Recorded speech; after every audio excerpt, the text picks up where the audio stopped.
నువ్వు ఇందాకలు అన్నట్టుగా గడ్డం ఉన్నంతకాలం ఒకే మొనోటనస్గా క్యారెక్టర్స్ వచ్చి రెగ్యులర్ రొటీన్. మన అతను ఎవరు హిందీ వెళ్ళి ఉండేవాడు కదా, అమరీష్ పురి గారు. ఆయన్ని వేషవాన్గానే ఆయనే దండం పట్టుకుని వచ్చేసేవాడండి, మంత్రదండం పట్టుకుని పిలక పెట్టుకుని. సో ఫిక్స్ ఆయన క్యారెక్టర్. అలాగా ఇప్పుడు నువ్వు అక్కడ కొంతవరకు మొనోటనస్ ఫీల్ అయ్యి గడ్డం తీసేసావు. గడ్డం తీసిన తర్వాత క్యారెక్టర్లు మారాయి. ఈ జర్నీని ఒక్కసారి కనుక నువ్వు వెనక్కి తిరిగి చూసుకుంటే, ఇప్పుడు సెటిల్డ్ పొజిషన్లో ఉన్నావు కదా, so you do not have to worry రేపు నాకు ఎలాంటి క్యారెక్టర్ వస్తుంది, అసలు నాకు సినిమాలు వస్తాయి రాదా అన్న పొజిషన్ దాటిపోయావు నువ్వు.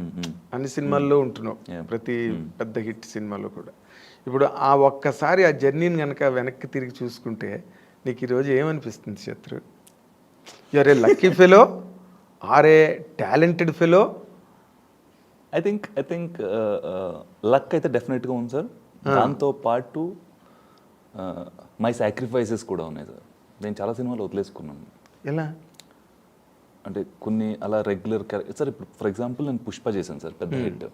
దాని తర్వాత కంటిన్యూస్గా పోలీస్ క్యారెక్టర్ సార్. ఓకే, కంటిన్యూస్గా. ఫస్ట్లో నేను గడ్డం ఉండడం వల్ల పోలీస్ క్యారెక్టర్లు చేయలేకపోయా, అప్పట్లో వచ్చేవి కాదు. తీసిన తర్వాత పుష్పనే ఫస్ట్ మేజర్ హిట్. దాంట్లో నాది పోలీస్ క్యారెక్టర్ కాబట్టి కంప్లీట్గా ఇవే రోల్స్. పుష్ప తర్వాత పోలీస్ రోల్స్. మన ఇండస్ట్రీలో ఎలా ఉందో తెలియదు. అంటే ఒక సినిమాలో హిట్ అవ్వగానే అందులో ఏ క్యారెక్టర్ చేశాడో వాడికి ఇంకా అదే క్యారెక్టర్స్ వస్తుంటాయి మ్యాక్సిమం. అవును, ఇది ఒక హడల్. అంటే మరి హోంవర్క్ చేయరు, ఎందుకంటే దానిలో హిట్ కదా, పిలిచేయండి అంట. అంత రిస్క్ ఎందుకు అని కూడా అనిపిస్తూ ఉంటుంది. సో అదొక పెద్ద హడల్ సార్. అంటే ఒక యాక్టర్ లైఫ్లో చాలా పెద్ద హడల్ అది. దాన్ని మళ్ళీ ఆపి మళ్ళీ ఇంకో దాంట్లోకి వెళ్ళడం అనేది ఇంకొక స్టెప్. మళ్ళీ పునర్జన్మ మళ్ళీ.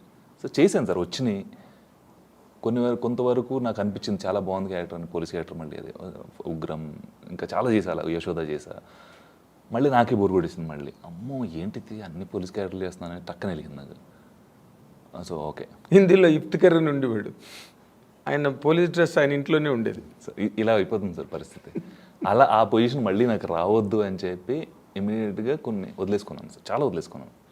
అప్పుడు దర్శకుల ఆగ్రహానికి గురి అవ్వలేదా నువ్వు? సార్ అవుతారు, I know it will happen, but నా కెరీర్ కోసం నేను చేయాల్సి వస్తుందేమో ఇది అని బోల్డ్గా తెలుసు, వాళ్ళకి తెలుసు అండి ఈ విషయం. So they did not feel any bad about it? No. ఎందుకంటే నేను అలా మాట్లాడతాను సార్, సారీ ఇది నాకు ప్రాబ్లం అవ్వచ్చేమో, చాలా చేసేసానండి ఇలా అని నేను ఓపెన్గా చెప్పేస్తాను.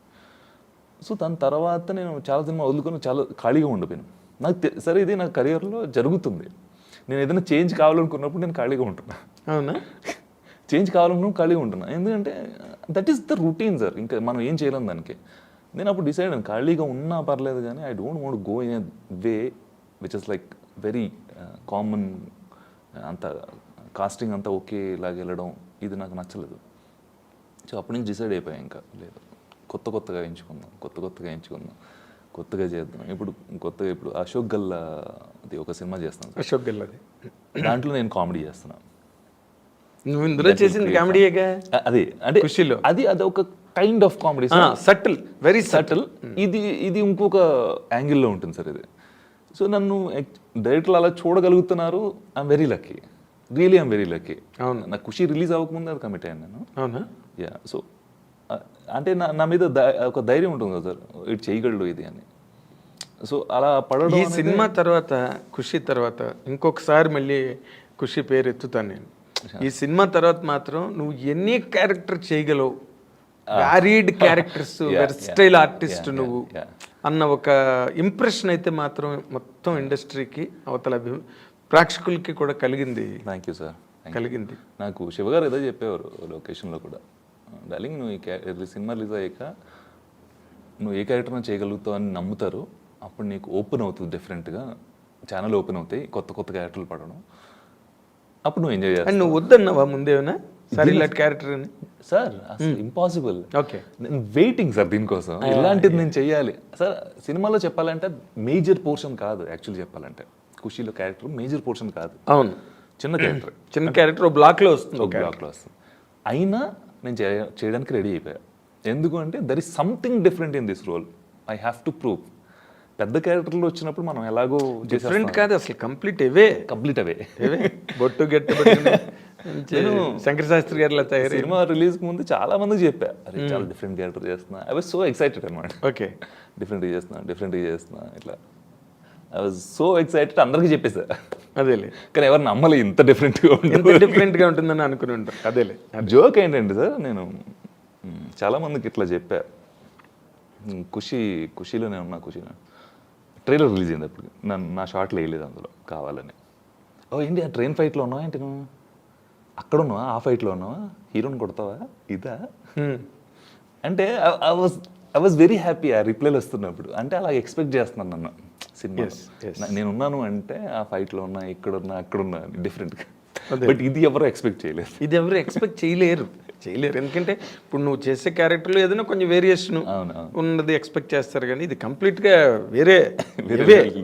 ఏవే కానీ నీ అదృష్టం ఏంటంటే ఆర్టిస్ట్గా మేజర్ ల్యాండ్ మార్క్స్, పెద్ద హీరోల సినిమాలు, అవతల రామ్ చరణ్ రంగస్థలం, యువతల అల్లు అర్జున్ పుష్ప, ఈ రెండిట్లోనే నీకు మంచి క్యారెక్టర్లు పడడం. అసలు ఆ ఎక్స్పీరియన్స్ గురించి ఏదైనా చెప్పు నువ్వు. అసలు రంగస్థలంలో క్యారెక్టరు, సుకుమార్ గారితో ట్రావెల్, రామ్ చరణ్తో ట్రావెల్. సార్ నాకు ఇండస్ట్రీలో ఎవరైతే నాకు ఈ పెద్ద పెద్ద సినిమాలు, ఫర్ ఎగ్జాంపుల్ త్రివిక్రమ్ గారు కానీ, సుకుమార్ గారు కానీ, మన హరీష్ శంకర్ గారు, ఆయన యాక్చువల్లీ హరీష్ శంకర్ గారి వల్ల నేను గడ్డం తీయగలిగాను. ఫస్ట్ నాకు గుర్తొచ్చింది, మర్చిపోయినది. ఓకే, తీద్దాం అనుకుంటున్నా, కుదరట్లేదు సార్. గద్దలకొండ గణేష్కి నువ్వు తీయాల్సిందే, ఇదే ఛాన్స్ దొరికిందే అవి అన్నీ ఆపేసా. ఇంకా కొత్త సినిమాలు ఒప్పుకోలే, తీసేసా. అప్పటికే అనుకుంటున్నా, కానీ కుదరట్లే. కంటిన్యూటీస్ వచ్చేస్తున్నాయి అలా వెళ్ళిపోతున్నాయి. ఆయన అంత గట్టిగా మాట చెప్పడం వల్ల నాకు ఓకే తీద్దాం ఇప్పుడు అని చెప్పేసి ఇమ్మీడియట్గా తీసేసాను అనమాట. అది first of all. Okay, Harishankar గారు, సుకుమార్ గారితో ఫస్ట్ ఎక్స్పీరియన్స్ అసలు.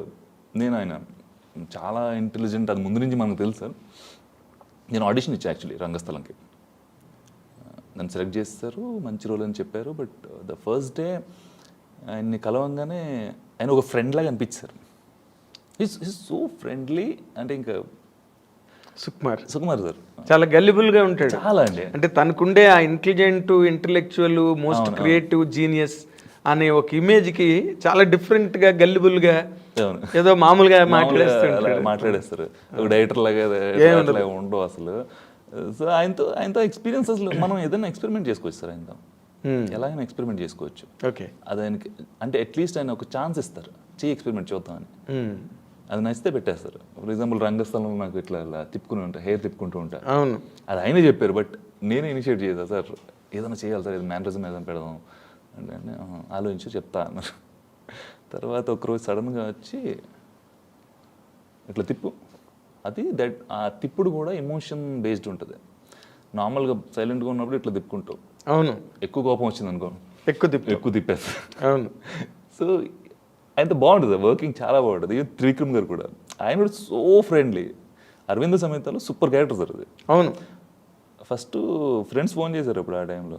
చూసి ఫస్ట్లో ఏంట్రా క్యారెక్టర్ చేశాడు అనుకున్నారా, లాస్ట్కి వచ్చేసరికి ఏంట్రా అది అదిరిపోయింది అసలు. అది ఉంది కాబట్టి నేను చేశాను రా అది కదా. చాలా అంటే ఇప్పటికీ వాటి గురించి మాట్లాడతారు సార్. అవును, రోల్స్ అది కూడా.